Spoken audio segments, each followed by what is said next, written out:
Check. 1, 2,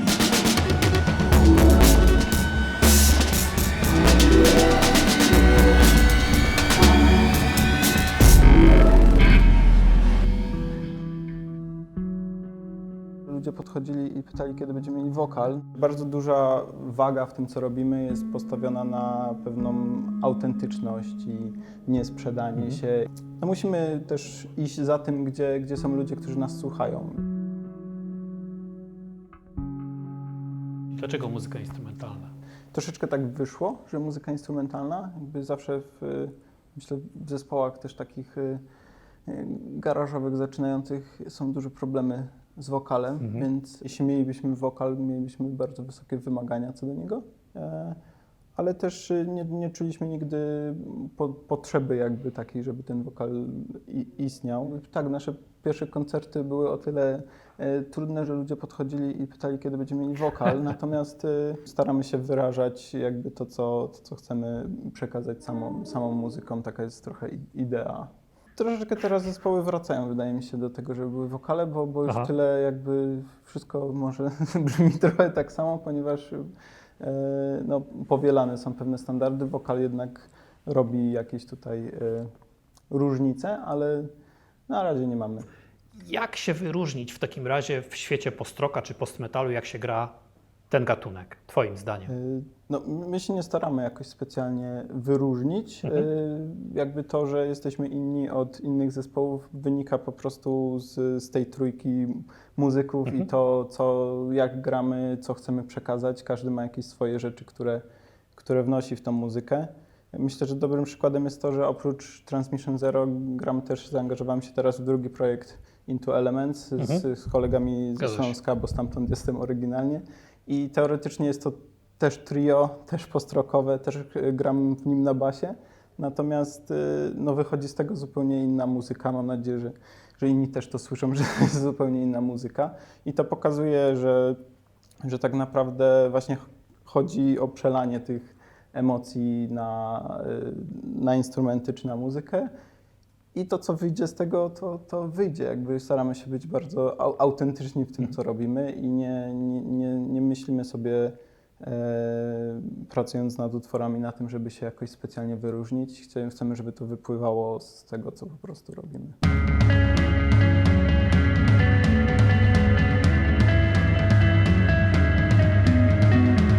Ty jesteś też menadżerem zespołu, prawda? Może tak Zajmuję się większością rzeczy związanych tak z social mediami i z promowaniem zespołu. A z koncertami, bookingiem, tego typu rzeczami? Koncertami chciałbym się zajmować. W tej chwili niewiele, że tak powiem, da się zrobić. Zorganizowaliśmy livestream razem z krakowską sceną muzyczną. Zanim jeszcze się zaczął cały lockdown, udało mi się zorganizować koncert z zespołem Jenisej w Pięknym Psie. To był takim pierwszym koncertem, który zorganizowałem od początku do końca, że tak powiem, sam. No i chciałbym to kontynuować. Natomiast no, nasza historia koncertowa to jest bardzo dużo grania supportów przed innymi zespołami. Graliśmy przed Lost in Kiev, Set Setting między innymi. No imponująca jest ta lista, mamy tutaj przed sobą. No mieliśmy dużo szczęścia. No, wynikało to po prostu z odzywania się wszędzie, gdzie się dało, jak tylko zobaczyliśmy, że jest zespół. Przed koncertem Set Setting po prostu się do nich odezwaliśmy i napisali, że jasne, przyjeżdżajcie do Wrocławia i gramy, bo nie planowali supportu w ogóle.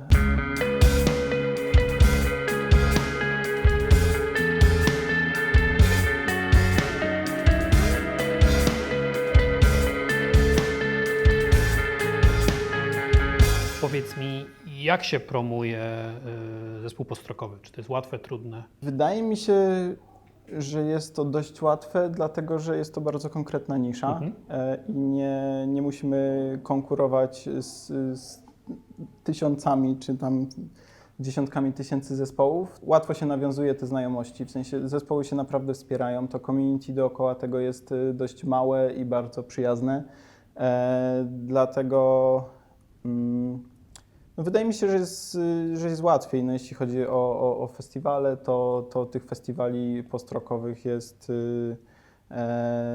nie wiem, 2-3 w Europie, 1 w Stanach, takie, na które chcielibyśmy kiedyś trafić. I więc jeśli chodzi o promowanie się i cele jakby zespołowe, mamy dość łatwo jest nam wytyczyć, bo wiemy jakby z kim się chcemy trzymać i w którą stronę iść z tym wszystkim. A czy po wydaniu płyty Transmission Zero odczuliście jakiś wzrost popularności? Czułeś coś takiego? Zdecydowanie. Płytę trochę nam zajęło wydanie płyty, natomiast no, dość długo graliśmy zanim ją wydaliśmy i na każdym koncercie nas pytali, gdzie jest płyta, bo zwlekaliśmy z tym i zdecydowanie to, że ją mamy, pomogło nam się dużo łatwiej promować. Wydanie płyty było takim pierwszym krokiem, że coś się zaczęło bardziej dziać dookoła zespołu. Myślicie o tym kierunku międzynarodowym? Jak najbardziej.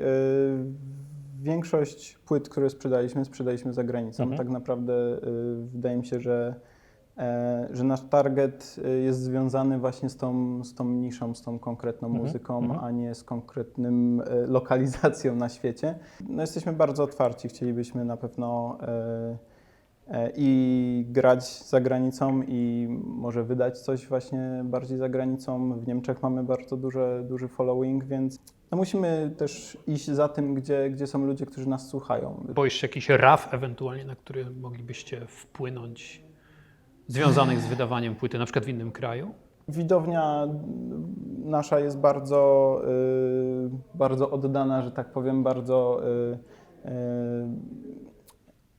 faktycznie siedzą mocno w tym gatunku, lubią tą muzykę, słuchają tych płyt od początku do końca, kupują winyle, więc o ile będziemy tylko produkować dalej fajny content i będziemy w stanie organizować koncerty i ludzie będą mogli jakby oglądać i słuchać to, co robimy, będzie im się to podobać, to na razie nie widzę jakby, co by mogło nas powstrzymać w tym.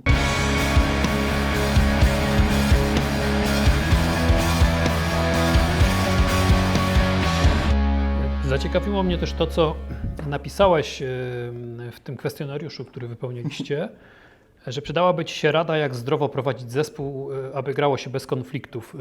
Co jest w takim razie Twoim zdaniem takie najbardziej konfliktogenne w zespole? Wydaje mi się, że bardzo duża waga w tym, co robimy, jest postawiona na pewną autentyczność i niesprzedanie się i robienie tego, co się lubi po prostu.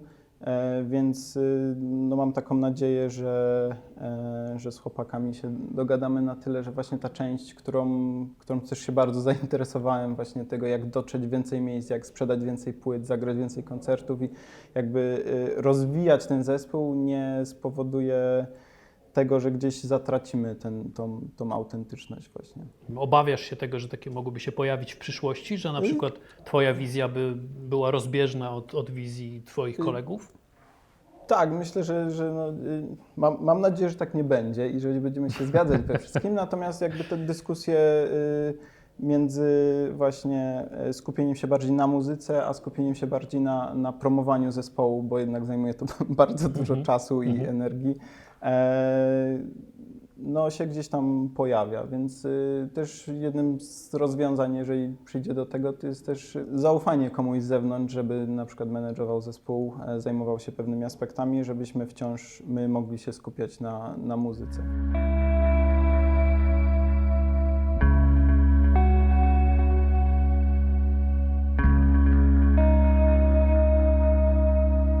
Szczerze napisałeś w tym kwestionariuszu, że nie utrzymujecie się z muzyki. Zgadza się. Jak w takim razie wygląda pogodzenie tak zwanej prozy życia z muzyką w Waszym przypadku?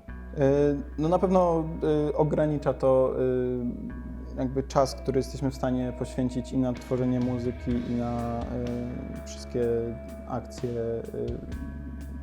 że tak powiem, no, dookoła muzyki.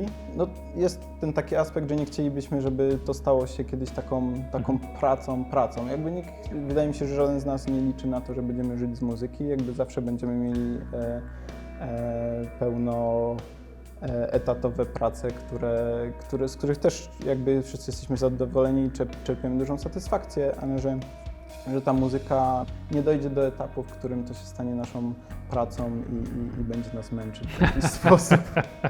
Bardzo dziękuję za rozmowę. Życzę powodzenia.